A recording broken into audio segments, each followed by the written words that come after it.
Please Assam YouTube চেনেলত আপোনালোকক আন্তৰিক শুভেচ্ছা জ্ঞাপন কৰিছোঁ।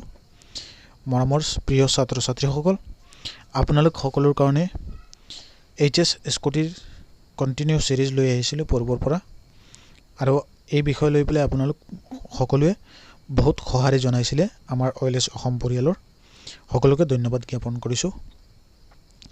আজি আপোনালোক সকলৰ কাৰণে গোটেই অসমৰ কাৰণে এই ভিডিঅ'টো প্ৰস্তুত কৰিছোঁ। প্ৰত্যেকটো জিলাৰ বিষয়ে ইয়াতে আলোচনা কৰিম।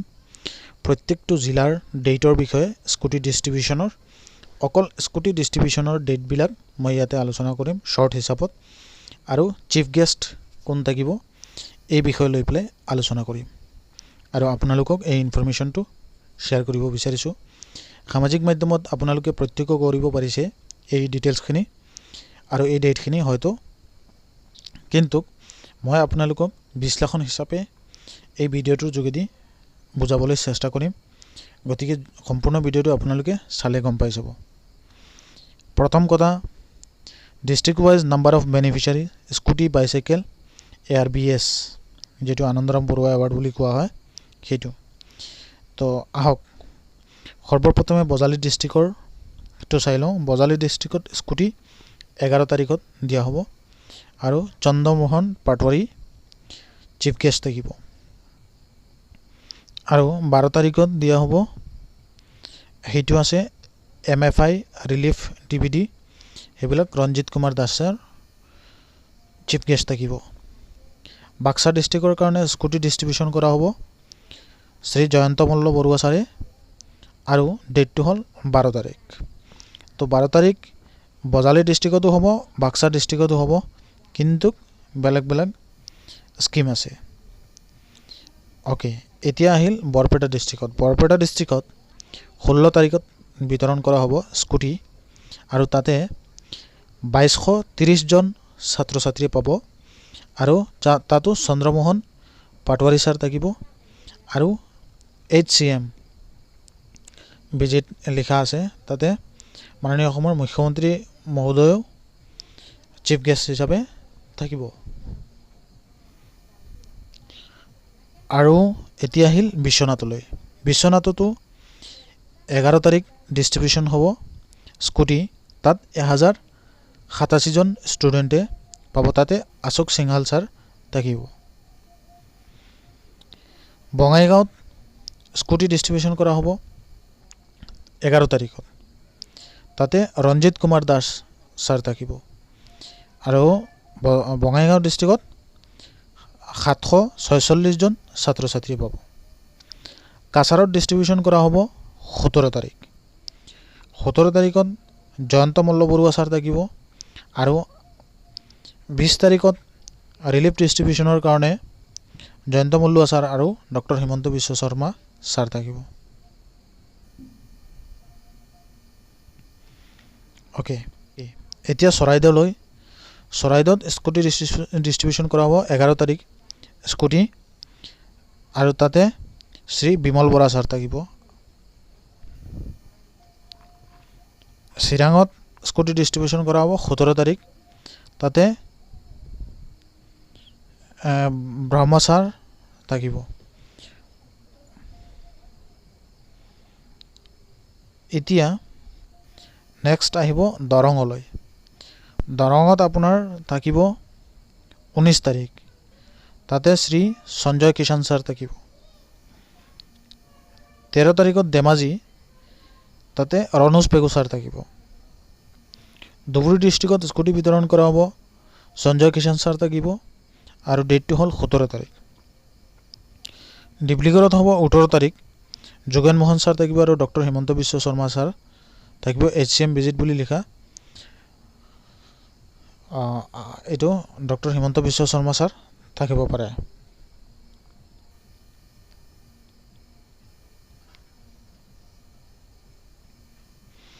এতিয়া আহিব 13 তাৰিখ ডিমা হাছা। ডিমা হাছা ডিষ্ট্ৰিক্টত 11 তাৰিখ ডিষ্ট্ৰিবিউশ্যন কৰা হ'ব, দেৱলাল গাৰ্লোচা থাকিব 11 তাৰিখ। গোৱালপাৰা ডিষ্ট্ৰিক্টত 16 তাৰিখ ডিষ্ট্ৰিবিউশ্যন কৰা হ'ব, অশোক সিংহাল ছাৰ থাকিব।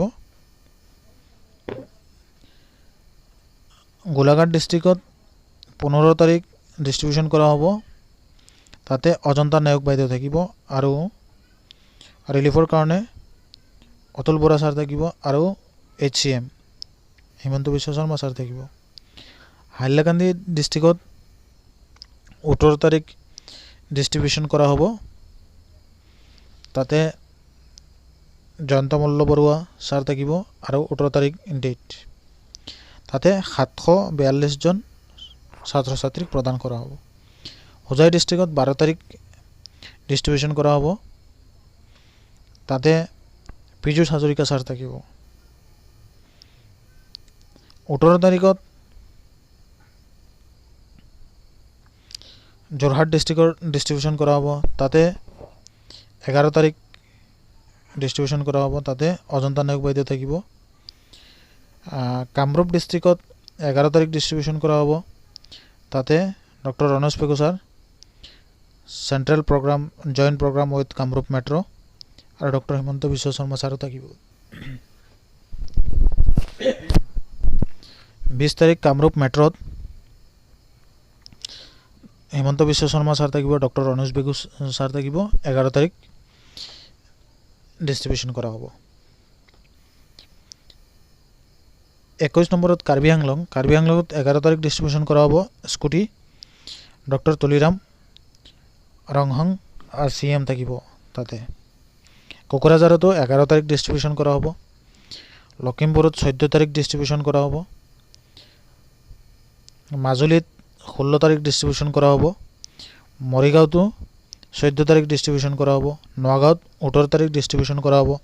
বিমল বৰুৱা ছাৰ আৰু কেশৱ মহন্ত ছাৰ থাকিব তাতে। নলবাৰী ডিষ্ট্ৰিক্টত জয়ন্ত মল্ল বৰুৱা ছাৰ থাকিব আৰু সেইদিনাখন 11 তাৰিখত ডিষ্ট্ৰিবিউশ্যন কৰা হ'ব। শিৱসাগৰত 19 তাৰিখ ডিষ্ট্ৰিবিউশ্যন কৰা হ'ব। তাতো ৰণোজ পেগু ছাৰ থাকিব। শোণিতপুৰ 11 তাৰিখ ডিষ্ট্ৰিবিউশ্যন কৰা হ'ব। সাউথ শালমাৰা 18 তাৰিখ ডিষ্ট্ৰিবিউশ্যন কৰা হ'ব। শ্ৰীভূমিত 17 তাৰিখ ডিষ্ট্ৰিবিউশ্যন কৰা হ'ব। তামোলপুৰ 13 তাৰিখ ডিষ্ট্ৰিবিউশ্যন কৰা হ'ব। তিনিচুকীয়া 13 তাৰিখ ডিষ্ট্ৰিবিউশ্যন কৰা হ'ব। ওদালগুৰি 17 তাৰিখ ডিষ্ট্ৰিবিউশ্যন কৰা হ'ব স্কুটি আৰু তাতে 943 জন ছাত্ৰ ছাত্ৰী স্কুটি পাব। ৱেষ্ট কাৰ্বি আংলং 16 তাৰিখ ডিষ্ট্ৰিবিউশ্যন কৰা হ'ব।